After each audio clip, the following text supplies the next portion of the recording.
नमस्कार शिक्षक साथियों, एक बार फिर से स्वागत है आपका चैनल चर्चा पृथ्वी में। साथियों, परिषदीय विद्यालय के शैक्षणिक संवर्धन हेतु एक नए पद का सृजन हुआ था जिसका नाम था एआरपी। ठीक है, एआरपी के द्वारा सपोर्टिव सुपरविजन की बात कही गई थी, उनके दायित्वों का निर्धारण भी किया गया था। ठीक है, लेकिन हाल ही में अभी एक ऐसा प्रकरण सामने आया है जो कहीं ना कहीं एक बार पुनः जो है चर्चा का विषय बना हुआ है। क्या है ये पूरा प्रकरण, इस पे हम बात करेंगे, लेकिन उसके पहले हम ये देखें कि एआरपी के पद और कार्य क्या हैं। ठीक है, एआरपी एकेडमिक रिसोर्स पर्सन बच्चों में अधिगम स्तर के उन्नयन हेतु प्रत्येक ब्लॉक में 5 एआरपी का चयन निर्धारित प्रक्रिया द्वारा किया गया। यानी कि बच्चों के जो शैक्षणिक विद्यालयों में जो शैक्षणिक गुणवत्ता के विकास हेतु पर ब्लॉक यानी कि प्रत्येक ब्लॉक में 5 एआरपी का चयन किया गया। और उन 5 एआरपी का जो था वो विषयवार चयन हुआ था।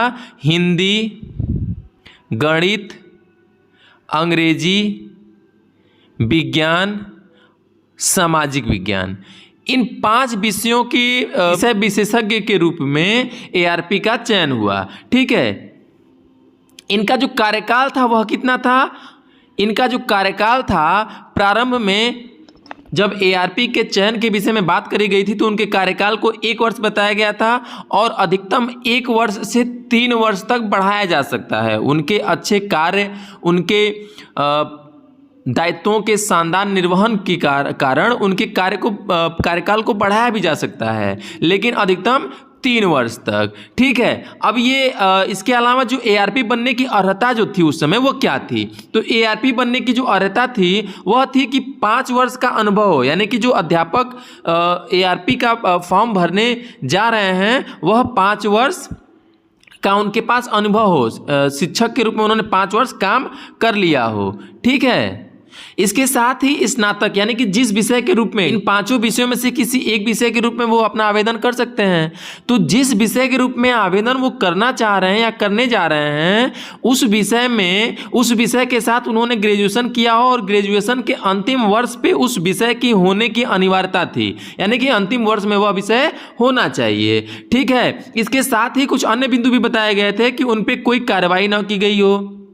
ठीक है, ये बिंदु जो है उनकी मुख्य अर्हता में आने वाले बिंदु थे। इसके अलावा अगर परीक्षा की बात किया जाए तो उसके परीक्षा के 3 चरण थे। पहला चरण था लिखित, दूसरा माइक्रो टीचिंग और तीसरा साक्षात्कार। लिखित परीक्षा में 60% या उससे अधिक अंक प्राप्त करने वाले को ही माइक्रो टीचिंग और साक्षात्कार के लिए शॉर्ट लिस्टेड किया जाता था। माइक्रो टीचिंग, ये जो लिखित था उसमें 60% से अधिक अंक पाने वाले को या 60% अंक पाने वाले को माइक्रो टीचिंग के लिए बुलाया जाता था और माइक्रो टीचिंग के लिए 30 अंक निर्धारित थे।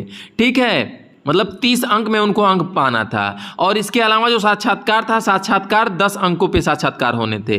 तो ये 3 चरण पे उनके एआरपी की परीक्षा के 3 मानक या 3 चरण बताए गए थे और इनको सकुशल संपन्न करने के उपरांत ही जो एआरपी का चयन था वह होना था। अब आते हैं एआरपी के कार्य को कि एआरपी के कार्य क्या क्या थे, क्या क्या हैं। तो सबसे पहले एआरपी को सपोर्टिव सुपरविजन के रूप में रखा गया है। तो उनको प्रत्येक माह 30 विद्यालय का सपोर्टिव सुपरविजन करना था। निरीक्षण कहीं भी नहीं लिखा गया है, बिल्कुल ये नहीं है कि उनको निरीक्षण करना है, सपोर्टिव सुपरविजन करना है। ठीक है, और जब वो विद्यालय पे जाएंगे, यानी कि जिस विद्यालय पे सपोर्टिव सुपरविजन हेतु जाएंगे तो वहाँ पे उनको कक्षा के अवलोकन हेतु, यानी कक्षा में जाना है और यदि कक्षा में शिक्षक पढ़ा रहा है तो बिना शिक्षक को टोके वह कक्षा शिक्षण का अवलोकन करेंगे।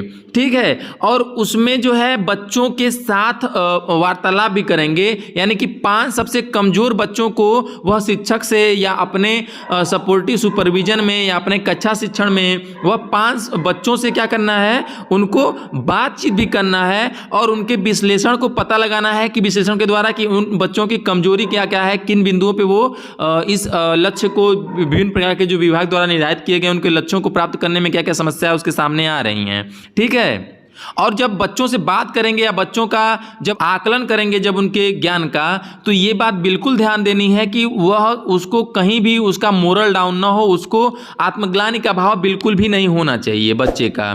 ठीक है, इसके अलावा जो शिक्षक है, ठीक है, शिक्षकों को किस प्रकार से मनोरंजक पूर्ण शिक्षण वह दे सकें, उनके लिए उनको प्रेरित करना है। ठीक है, और वह अपने विषय के टीएलएम के साथ उनको निर्धारित टीएलएम लेके विद्यालय में जाना है और विद्यालय में उस विषय के संबंध में जो भी दिक्कतें आ रही है उस अध्यापक से बात करके उसको समाधान करना है। साथ ही अपने टीएलएम के प्रस्तुतिकरण के साथ शिक्षण क्रियाएं भी करनी हैं। ठीक है, तो ये कुछ महत्वपूर्ण कार्य हैं जो विद्यालय में सुपरविजन के दौरान एआरपी महोदय को करना है। अब जो हमने शुरू में बात करी थी कि एक एआरपी महोदय ने विद्यालय में निरीक्षण की भावना से जब विद्यालय में गया, उन्होंने विभिन्न विद्यालयीय अभिलेखों का निरीक्षण किया, तो उसके बाद क्या हुआ।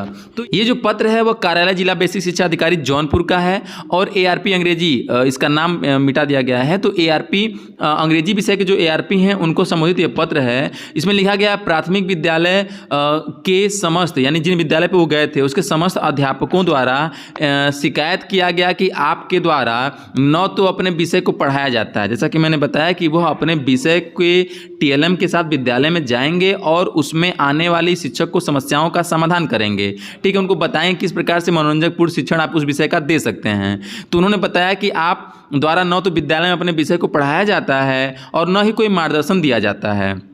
इसके स्थान पर एमडीएम रजिस्टर एवं अध्यापक उपस्थिति रजिस्टर को चेक करके फोटो खींचा जाता है। दिनांक इतने को आप अध्यापक रजिस्टर का फोटो खींचकर प्रभारी प्रधानाध्यापक के विरुद्ध मेडिकल लीव पर साठगांठ का आरोप लगाया गया, परंतु प्रभारी प्रधानाध्यापक ऑनलाइन मेडिकल लीव पर थे। यानी कि जब वो फोटो खींचे होंगे और प्रभारी प्रधानाध्यापक के अनुपस्थिति को उन्होंने देखा होगा तो उन्होंने बताया होगा कि ये साठगांठ के द्वारा विद्यालय नहीं आते हैं, या जो भी ऐसा प्रथम दृष्टया इस पर कयास लगाया जा रहा है कि वो साठगांठ की बात उन्होंने की। उक्त शिकायत खंड शिक्षा अधिकारी द्वारा अग्रसारित भी है। ठीक है, एआरपी चयन शासनादेश के अनुसार आपका कार्य अपने विषय से संबंधित अकादमिक सहयोग करना है, जबकि आप द्वारा अपने कर्तव्य और दायित्वों का निर्वहन न करके इसके इतर कार्य किया जा रहा है। अतएव आपको निर्देशित किया जाता है कि उक्त के संबंध में अपना स्पष्टीकरण 2 दिवस के अंदर अधोहस्ताक्षरित कार्यालय में उपलब्ध कराना सुनिश्चित करें, अन्यथा आपके विरुद्ध नियमानुसार कार्रवाई कर दी जाएगी, आपके लिए जिसके लिए आप स्वयं उत्तरदायी होंगे। देखिए, जो एआरपी महोदय हैं इनके द्वारा सपोर्टिव सुपरविजन के द्वारा जो विद्यालय में विभिन्न प्रकार की समस्याएं आ रही हैं, ठीक है, जैसे शिक्षण में समस्याएं जो आ रही हैं, जैसे कि विषय के संबंध में, या जो विभिन्न प्रकार के हमारे विभागीय आदेश आते हैं, या विभिन्न जो डीबीटी के संबंध में, प्रेरणा पोर्टल के संबंध में, या विभिन्न प्रकार के इसके जो हमारे आदेश आते हैं या उस पर कार्य करते होते हैं शिक्षण कार्य के इतर, उन कार्यों की सुगमता के लिए वो एक तरह से हमारे